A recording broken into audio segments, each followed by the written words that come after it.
هەرێمی کوردستان هەموو هەوڵێک دەدات بۆ ئەوەی دروشمی چاکسازی و بنبڕکردنی گەندەڵی بکات بە کردار.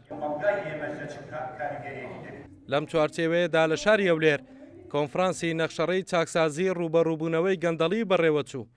بەڕێوەبەری ڕێکخراوی ستۆپ لە کۆنفرانسەکە ڕایگەیاند ئەو یاسایانەی کە هەن لە هەرێمی کوردستان دەبێت جێبەجێ بکرێن ئەو کات گەندەڵی بنبڕ دەکرێت.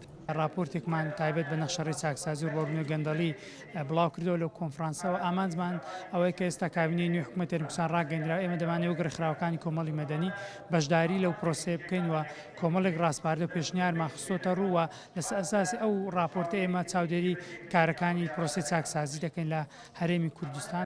لە کۆنفرانسەکەی نەخشەڕەی چاکسازی ڕوبەڕووبوونەوەی گەندەڵی چەند پانێڵێک پێشکەشکران لەبارەی ڕۆڵی دامەزراوەکان لە پرۆسەی چاکسازی و ڕوبەڕووبوونەوەی گەندەڵی. دەستگاکانی دەوڵەت یا حکوومەت ئەرچی سارشاری خۆیان جێبەجێ بکەن ئەوە ئەتوانین هەنگاوی باش بنین بە ئاراستەی نهێشتنی گەندەڵی، بە ئاراستەی بەهێزکردنی دام و دەستگاکان، بە ئاراستەی بەهێزکردنی متمانەی هاوڵاتیان بەو دام و دەستگایانە.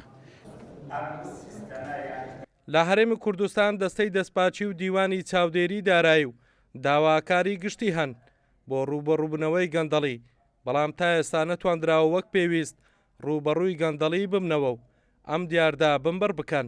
نوێنەری دەستەی دەستپاچی لە هەرێم دەڵێت دەمانەوێت متمانە بۆ خەڵک بگەڕێنینەوە و ڕوبەڕووی گەندەڵی ببینەوە. ئێستا تێگەیشتینکەوە گەندەڵی یەکێک لەو پەتا سەرچیانەیە کەوا هەرێمی کوردستانی بەدەر بردووە، بۆیە هیچ مەجالی تێدا نیە هەموو موئەسسەساتی حکومی و ناحکومی ئەوانەی کەوا مهتەمن بە هەرێمی کوردستان دەبێت کار لەسەر ڕوبەڕوونەوەی گەندەڵی و بنەبڕکردنی گەندەڵی بکەن. کۆنفرانسی نەخشەڕەی چاکسازی ڕوبەڕووبوونەوەی گەندەڵی بۆ ماوەی 1 ڕۆژ بەردەوام دەبێت. لەم کۆنفرانسا چەند ڕاستپاردەیەک دەبێت و دواتر ڕاستپاردەکان ئاراستەی حکوومەتی هەرێم دەکرێت بۆ ئەوەی لە بەرنامەی حکوومەت بۆ ڕوبەڕووبوونەوەی گەندەڵی کاری لەسەر بکرێت. هەڵگورد ئەحمەد، کورسات نیوز، هەولێر.